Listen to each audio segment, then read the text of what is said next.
You already know actress and entrepreneur Gwyneth Paltrow's wellness brand Goop. It started as a newsletter in 2008. It is now a wellness and lifestyle empire, perhaps?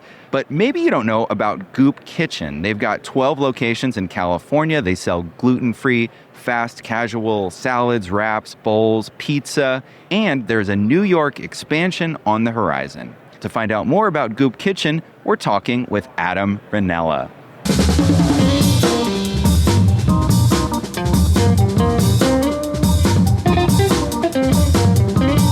Live from New York, it's Where We Buy. You're listening to Where We Buy. It's the show where we talk with retail experts and we visit the places where we buy. My name is James Cook and I'm getting punchy. It's been a long day.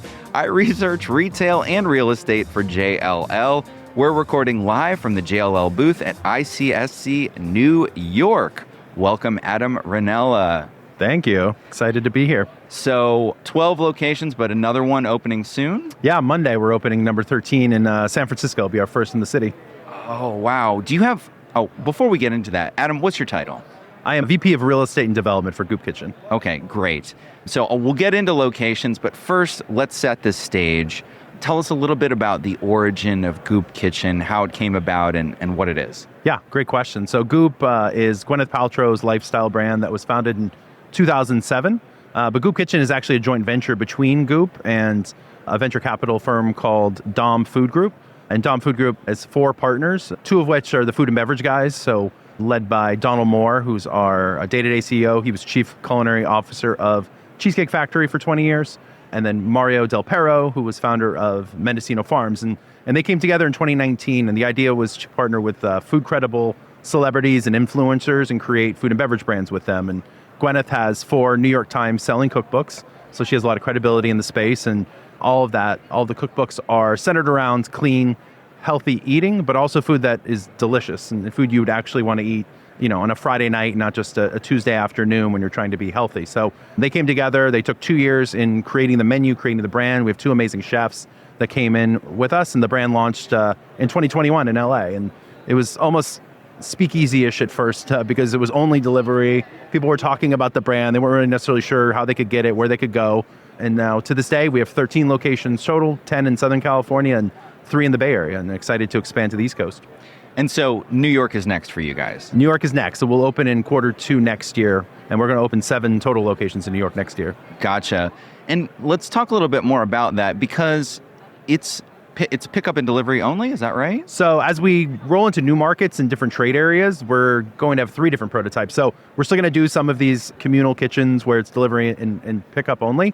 But we realize in certain markets, we need to have more of a guest-facing presence. So we have these really beautiful flagship locations that we're rolling out. So they're about 2,500 square feet. We call them our IRLs because of our initial virtual presence only.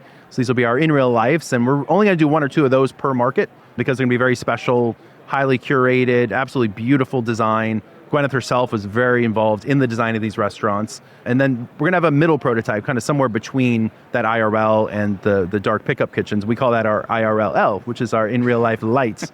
So these will be our own real estate, probably around 1,500 square feet, beautiful storefronts, still some service, but mostly kitchen, not a lot of seating. But it'll give the people the ability to, if they want to come in and place an order and take it out themselves, they can do that. If they want to order ahead of time, they can do that and come pick it up. But it's not at one of these kitchens where we're next to other brands and it's not necessarily an on-brand experience. So we're really excited by that prototype. And one thing, we're really focused on going forward is, if you get delivery from any brand, it's 30% more expensive than if you order directly from them. So we really want to give people the ability to get the pricing, the first party pricing wherever we are. And that's why we're focused on those prototypes.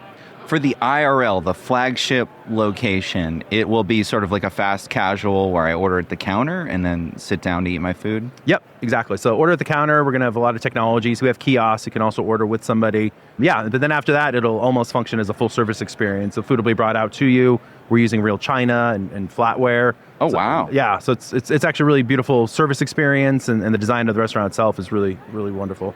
So let's talk a little bit more about the menu. So I haven't eaten there yet because I don't live in California, but I watched some YouTube videos, and one of the key takeaways was how good the food was. People like the pizza, for example. People are like, "This is awesome," and that's my fear with something that's designated as healthy is that it's not going to taste that great. How did you guys kind of like navigate that with the menu? Yeah, and it's really brilliantly constructed because, we wanted to be a place where you go and get healthy food that's delicious, but also at dinner time and not just lunchtime. So when people hear Goop, they think, okay, it's quinoa bowls and salads, which we have those things and they're absolutely delicious and I think better than our competitors. Maybe that's what you get on a Tuesday afternoon. But on a Friday night, the pizza is absolutely incredible. It's gluten-free. You would never know it's gluten-free, and it's absolutely delicious. We have pasta that's delicious with our house-made sauces. We have a rotisserie chicken program, so you can get Mary's all-natural chicken and get either a whole meal for your family or just a smaller meal for yourself. And you can get green beans and mac and cheese and these really delicious, craveable items, but all healthy, no seed oils, no refined sugars, no gluten anywhere in the restaurant. So I think that's really been part of the success. And if you see our split on the day parts, we're almost exactly 50% lunch, 50% dinner, which a lot of our, healthy competitors, I think, in the space are really heavy lunch. So that's really been a big differentiator for us.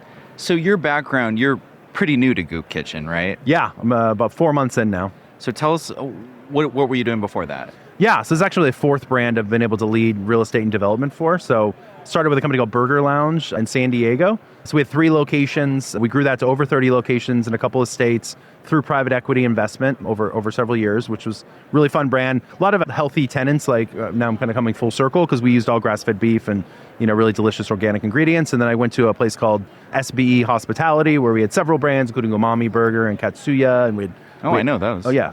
Pretty big brands. We had nightlife venues. We had hotels. So that was a lot of fun. And then most recently, a brand called Ike's Love and Sandwiches out of the Bay Area. Institutional Bay Area brand. We were able to grow that from 50-ish locations to about 110 while I was there in 4 years across 6 states. So it was really fun. And I think the collective experience has really put me in a really good position with Goop Kitchen to hopefully, take this all over the country and all over the world. What mistakes did you make in your past roles that you've learned from that you're going to not do this time around at Goop Kitchen? I think site selection always is a mix of art and science, yeah. And really focusing on both. Sometimes just your intuition, especially now with having opened hundreds of restaurants.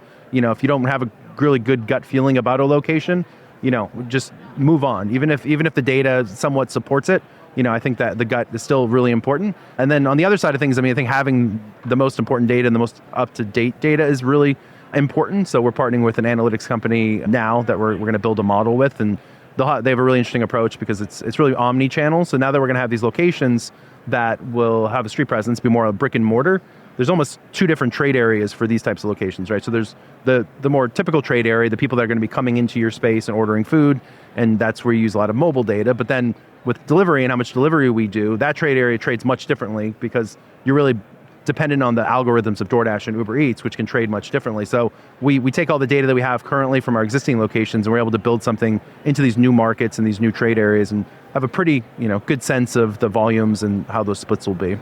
So the menu, it was originally designed for delivery. So the menu, I'm sure they took into account the delivery time, and you really have to think about that because nobody wants like a soggy bun or something like that. But now that you're doing also the IRL locations, are you going to add menu items to the IRL location that maybe you couldn't get for delivery? Very minimally, potentially. And a lot of it will be beverage. A lot will be more around the edges of the menu, I think. The thing we're excited about is that when you get our pizza and 45 minutes later, it's really delicious. That having that hot out of the oven at our locations, we're all incredibly excited by that. Oh, yeah. So I think really the potential is incredible. But yeah, to your point though, there is some more opportunity to do some fun, special things in these locations. So about a year ago, maybe a little bit more than that, I wrote a report about celebrity-backed brands. And I for the research, I interviewed a bunch of people off the record who worked with celebrity-backed brands, a lot of them restaurants. And one of the questions I asked them was, is it easier or more difficult to do real estate deals with a celebrity-backed brand? And their answer was, it kind of varied depending on who we were talking about. In your experience, and I know you're new, but does having this known celebrity-backed brand in the Goop name, does that help you or hinder you? It's been very interesting to say the least. I think we have somewhat of a proof of concept already, so that does help because we know we have successful locations. I think if you're launching a new brand, you definitely have an uphill battle there to see whether it's credible or not, with the celebrity behind it. One thing I really have noticed, and it's funny you ask, is there's almost a premium. Like I feel like with offers we get from landlords or even just other vendors or anything, it's when they hear the Goop name and know Gwyneth Paltrow's involved, I think they feel like they can add a premium to what they're trying to get out of you or negotiate with you. And I have to remind them, Goop is kind of our older sister and functions differently than Goop Kitchen. We're still a startup. We're still a restaurant brand with, margins that we're all having to deal with in the industry. So, there's an education process there. But from a marketing perspective, I think it's really great, coming in with this massive following that Gwyneth has and all of her ardent fans. I think from that perspective, and especially when we're launching in a place like New York, we'll get a lot of attention. And once you have the food, you'll love it. Like, we know that for a fact. So people will come out and they'll be curious because of the celebrity following, but after that, they'll come back for the food. There's a lot of competition right now for what little space is out there. Are landlords more likely to return your phone call or email because of the Goop brand, do you think? Does that help? Yeah, I would imagine. I think because of the credibility there and they want traffic to their shopping centers or to their buildings. And I think the other tenants around us in these projects may end up, gaining more traffic because there's going to be a big, opening event and all of these people are going to come try to check out what we're doing because of that celebrity factor. So I think for them, they can kind of see that there's a wake behind everything that we're going to be doing or that we are doing. And that benefits not only them, but it benefits the other tenants in these centers. The opening of a Goop Kitchen, the press around that, it's just going to be a lot more. It's just because of who it is. So that's just great for marketing. And speaking of marketing, tell me a little bit more about that. Is it mainly just kind of social media marketing, or do you guys do more than that when you say open a new store? Yeah, and social media is obviously a big part of it. I mean, we have a pretty big following of our own. We get to, utilize Gwyneth's following as well, which, millions of people on Instagram and the other social channels. But I think, one other thing that we're going to do, especially for New York, and I can't say specifically who yet, but we're going to be doing some really fun partnerships, that'll give us an additional set of eyes, around what we're doing here in New York. So I think we're going to try to do some fun, creative things as well that maybe not be as traditional, but we definitely have a big rollout planned for here when we open in April. That's really cool. I can't wait to see what that's all about. So California being your first, Southern California, then the Bay Area makes perfect sense. New York as the next move also makes sense. I know you probably can't talk about specifics where after that, but maybe tell me about the kinds of places you might expand to. Like, what are you looking for? Yeah, and I think, one market that we're going to be definitely going to after New York is South Florida. So Miami, obviously makes a ton of sense. I think, the healthy lifestyle, when you're in Miami and the suburbs around it just speak to exactly what we do. I mean, it's just the most beautiful people in their athleisure clothes. And, we're just a great brand for them to come, try our food. So that'll be one we're definitely looking at. And then we want to do, we want to do something in the middle of the country too. We don't want to just be on the coasts. Dallas obviously could make a ton of sense. We think there's a lot of our demographic there. Denver's a really great fast casual market, again, with a really healthy lifestyle. And then you look at a place like Chicago, I mean, it's got the densities and it's got, it's a lot of the income that you'll be able to find in places like LA and New York. So that right now, that's the path. And then we want to do something international. London's really interesting to us. Gwyneth spends a lot of time there and would be excited, for doing something like that. So that could be a couple years out. But again, kind of an international proof of concept as we're growing. As I was doing a little bit of research before our conversation, I did read that she's pretty involved in detailed decisions. I think you mentioned store design, but that's kind of unique, right? Somebody like her to be, really involved in kind of the day-to-day operations. Yeah, and I think with celebrity brands, and I've worked around, a few others before, that's a big difference. So, sometimes celebrities are just putting their name on something and kind of trusting the team and, and looking a little bit from afar. That's not the case at all. She is in the office 2 days a week at minimum. She approves everything that gets changed on the menu. She tastes everything that's on the menu. She's a very close relationship with our chefs. Marketing, same thing. She's a big part of those decisions and what we do there.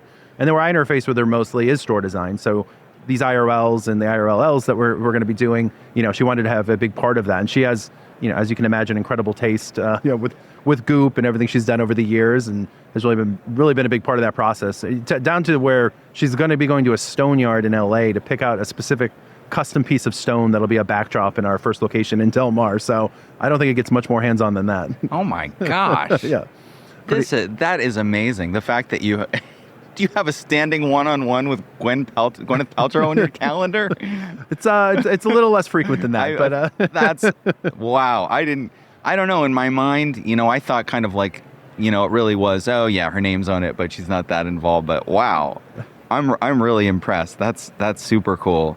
So your concept, it's like the starting as a ghost kitchen. Is that what you would have called it when you started Ghost Kitchen? Yeah. So delivery only, and now moving into this new phase.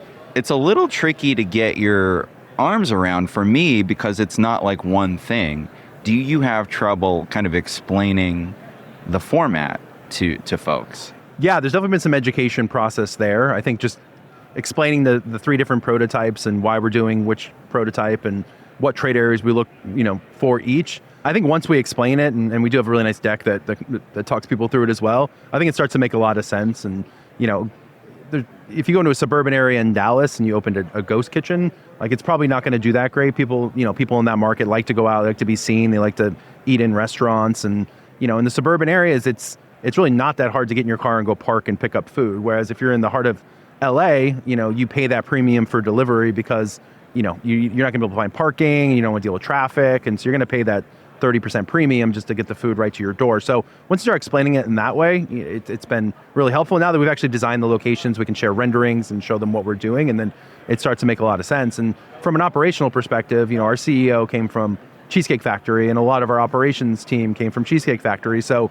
they've been operating $10 to $15 million restaurants for 20 plus years and literally just the strongest operations people I've ever been around. So as we're transitioning from these ghost kitchens to where we'll have front of house service, it's old hat for these guys and they've done it for many years.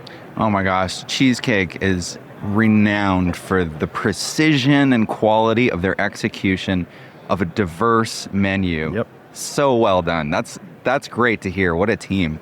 So for a ghost kitchen, are you renting space in like a commissary, or do you have to lease your own? Like, how does that work? Yeah, most of them are within a Cloud Kitchen. So Okay. Cloud Kitchen actually is a very strong partner of ours. So we've done a lot of locations with them. They actually support us in our commissaries as well.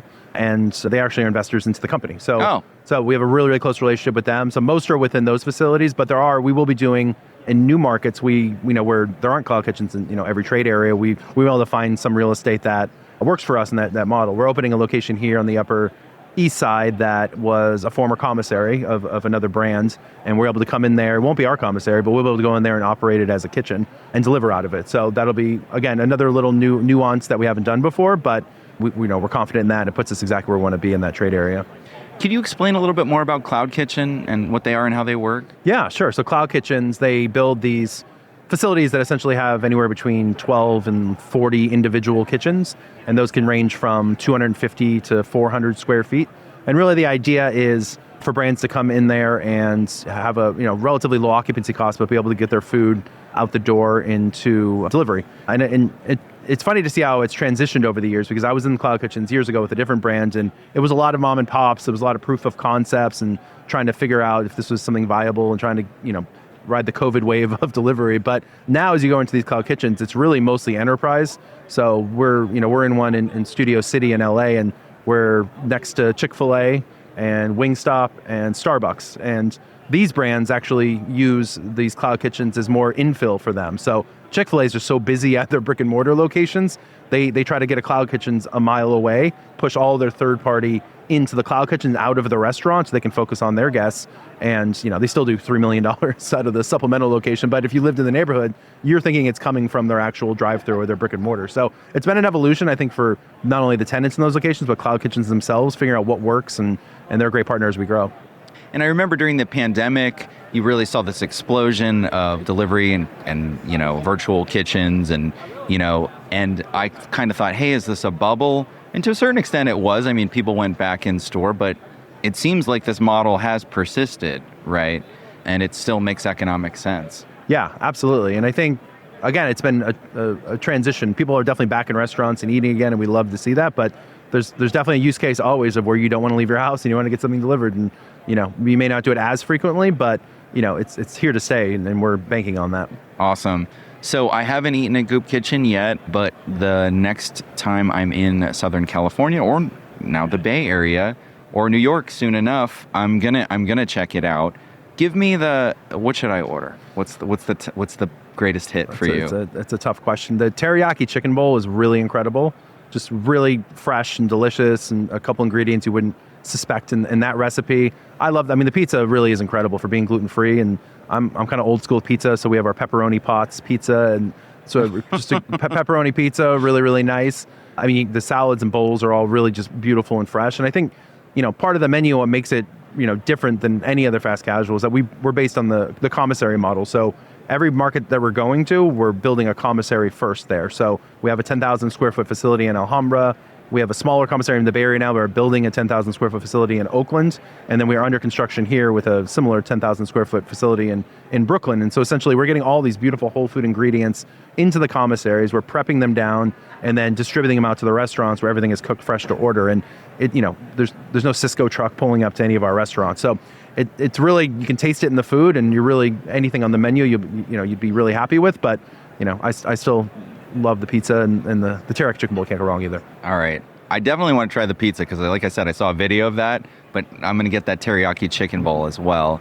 Is it tough when you're sourcing quality ingredients and, the consumer, you can, if you're selling a quality food, you can increase prices, but only so far. Is that a trick to figure out what, to make money and still use quality ingredients and price it right? Yeah, absolutely. And I wouldn't want the job of our head of supply chain because it is very complicated.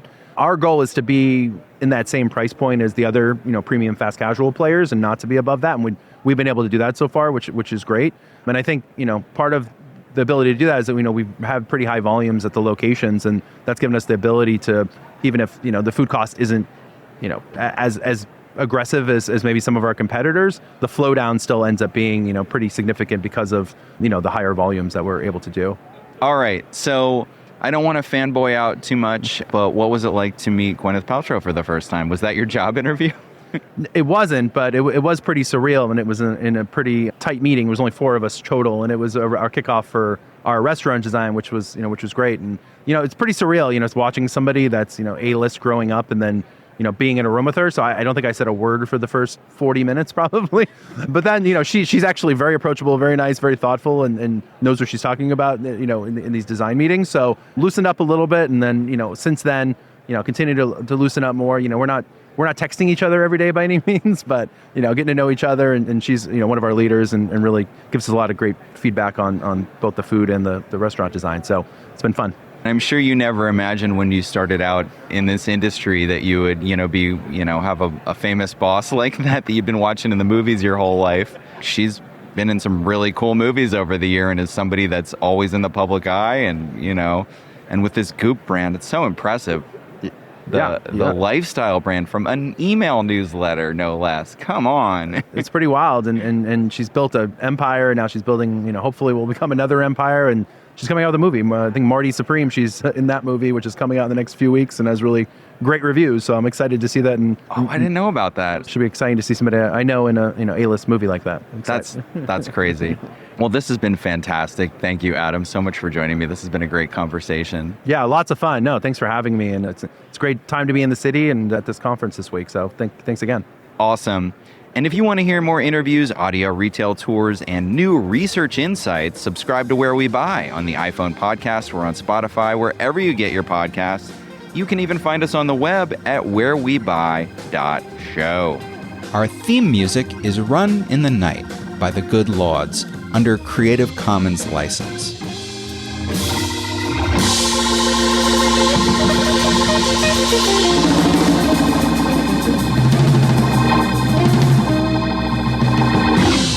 And that's a wrap. All right. That was great.